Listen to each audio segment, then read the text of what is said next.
नमस्कार। ज्योतिषीय श्रृंखला की इस कड़ी में आपका हार्दिक अभिनंदन है।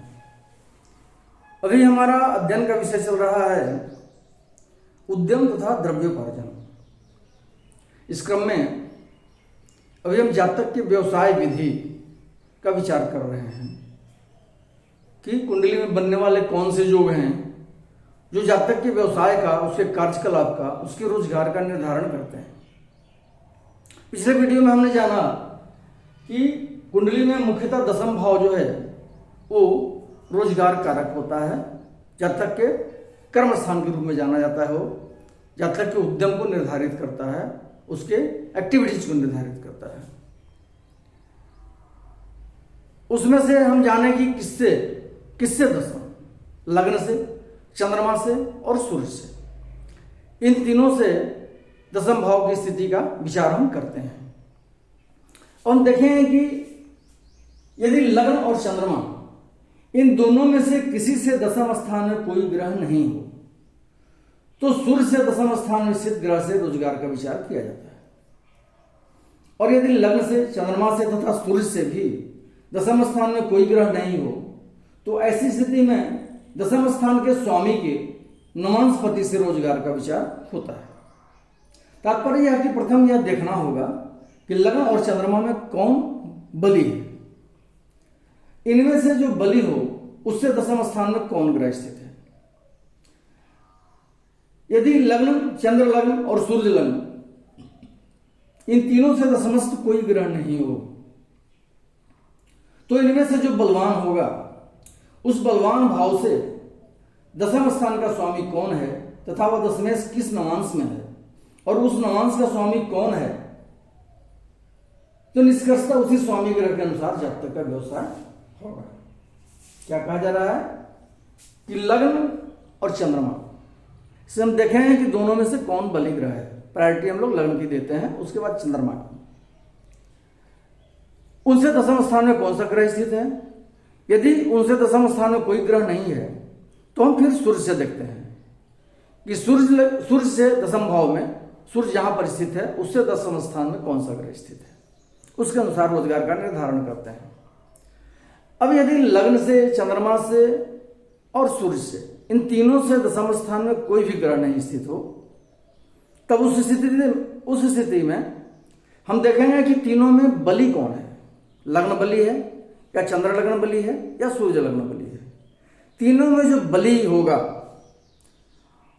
उससे दशम भाव का जो स्वामी होगा, दशम स्थान में जो राशि स्थित होगी उसके स्वामी को हम देखेंगे कि वह किस नवांश में है, किस राशि के नवांश में दशम भाव का स्वामी है। और उस नवांश का जो स्वामी होगा उसके अनुसार हम जातक के रोजगार का निर्धारण करेंगे। फिर से एक बार जान लें, यदि लग्न में, चंद्रमा में और सूर्य से इन तीनों से दशम स्थान में कोई ग्रह स्थित नहीं हो तो हम देखेंगे कि तीनों में सबसे बली कौन है। लग्न में, चंद्रमा में और सूर्य में जो बली होगा उससे दशम स्थान में जो राशि स्थित होगी उस राशि का स्वामी जिस राशि के नवांश में होगा उस नवांश का अधिपति जो होगा उसके अनुसार हम जातक के रोजगार का निर्धारण करेंगे। अगला सूत्र है, इस स्थान पर एक बात ध्यान देने योग्य है कि कभी कभी मनुष्य एक से अधिक व्यवसाय से धनोपार्जन करता है। इसी कारण अनेक ऋषियों का मत है कि उपर्युक्त तीनों स्थानों से विचार करना उत्तम होगा।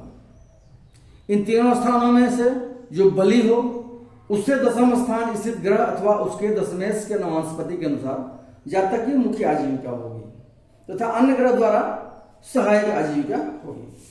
क्या होता है, ऐसा प्राय देखने में आता है कि जातक एक से ज्यादा व्यवसाय में संलिप्त रहता है, एंगेज रहता है और उसके द्वारा अपना धनोपार्जन करता है।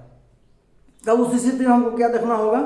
ऋषियों ने, बहुत सारे ऋषियों ने या बहुत विद्वानों ने इसमें एक मत से स्वीकार किया है कि हमको तीनों स्थानों से जातक की कुंडली का विचार करना चाहिए, लग्न से, चंद्रमा से और सूर्य से।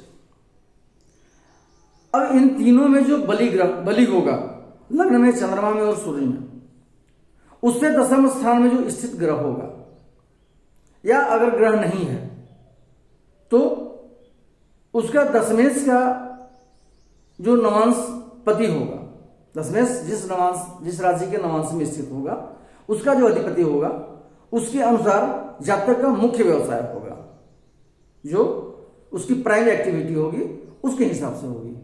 चंद्रमा से, लग्न से और सूर्य से, तीनों में जो बली हो उससे दशम स्थान में जो स्थित ग्रह है उसके द्वारा, या उस दशमेश के नवांशपति के अनुसार जातक का मुख्य कार्यकलाप निर्धारित होगा।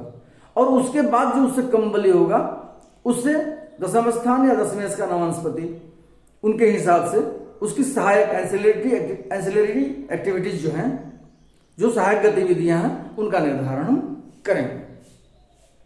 अब आगे हम देखेंगे कि कौन सा ग्रह दशमस्थ रहने से और किस ग्रह से किस प्रकार के रोजगार का निर्धारण होता है।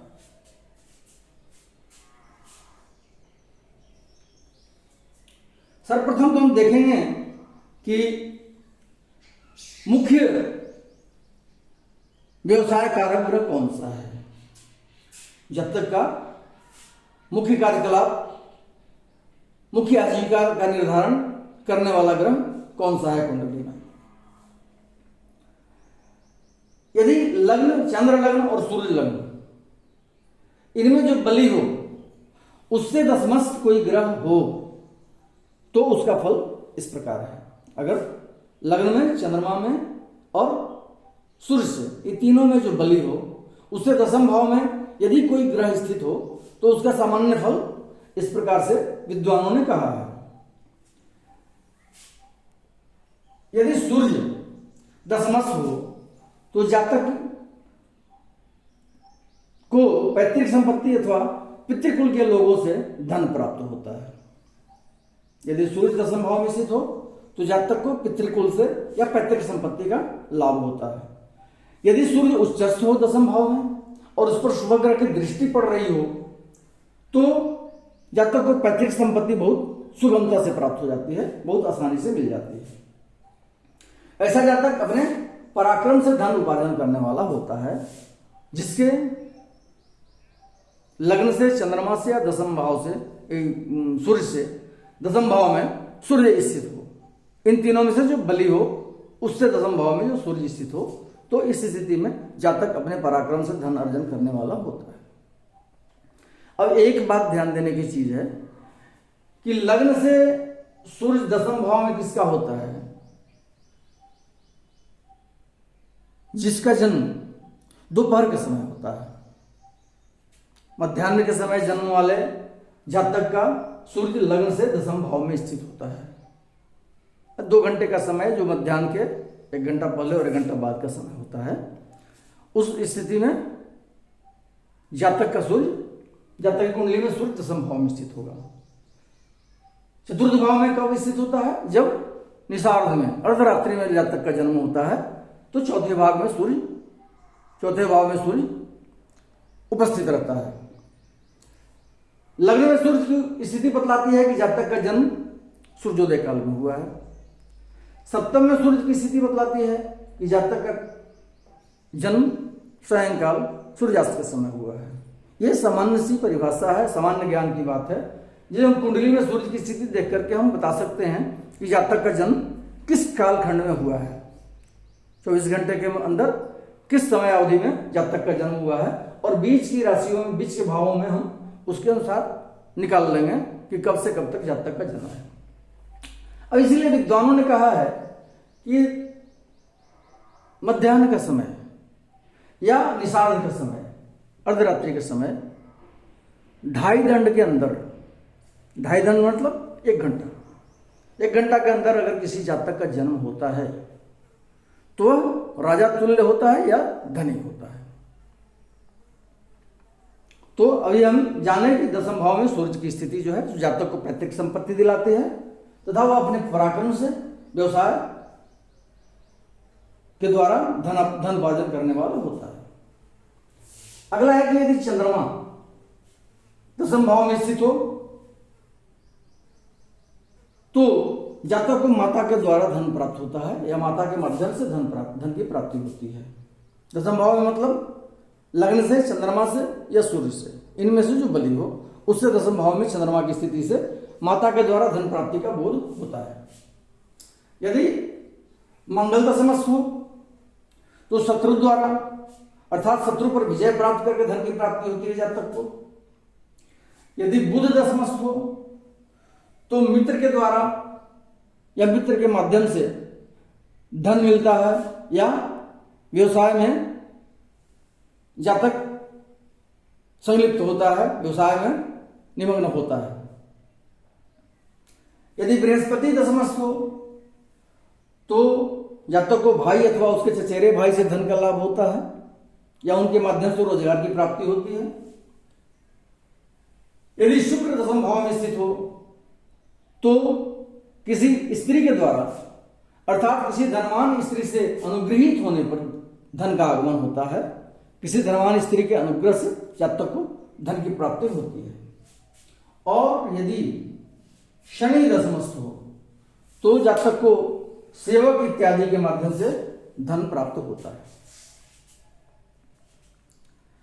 अगले वीडियो में हम लग्न से, चंद्रमा से और सूर्य से दसम स्थान में ग्रह के नहीं रहने से इन तीनों में से बलवान जो होगा उससे दसम भाव के स्वामी कर्ण वंशपति के अनुसार जो हम रोजगार का निर्धारण करेंगे उसका अगले वीडियो में हम चर्चा करेंगे उसकी और उसका अध्ययन करेंगे। नमस्कार।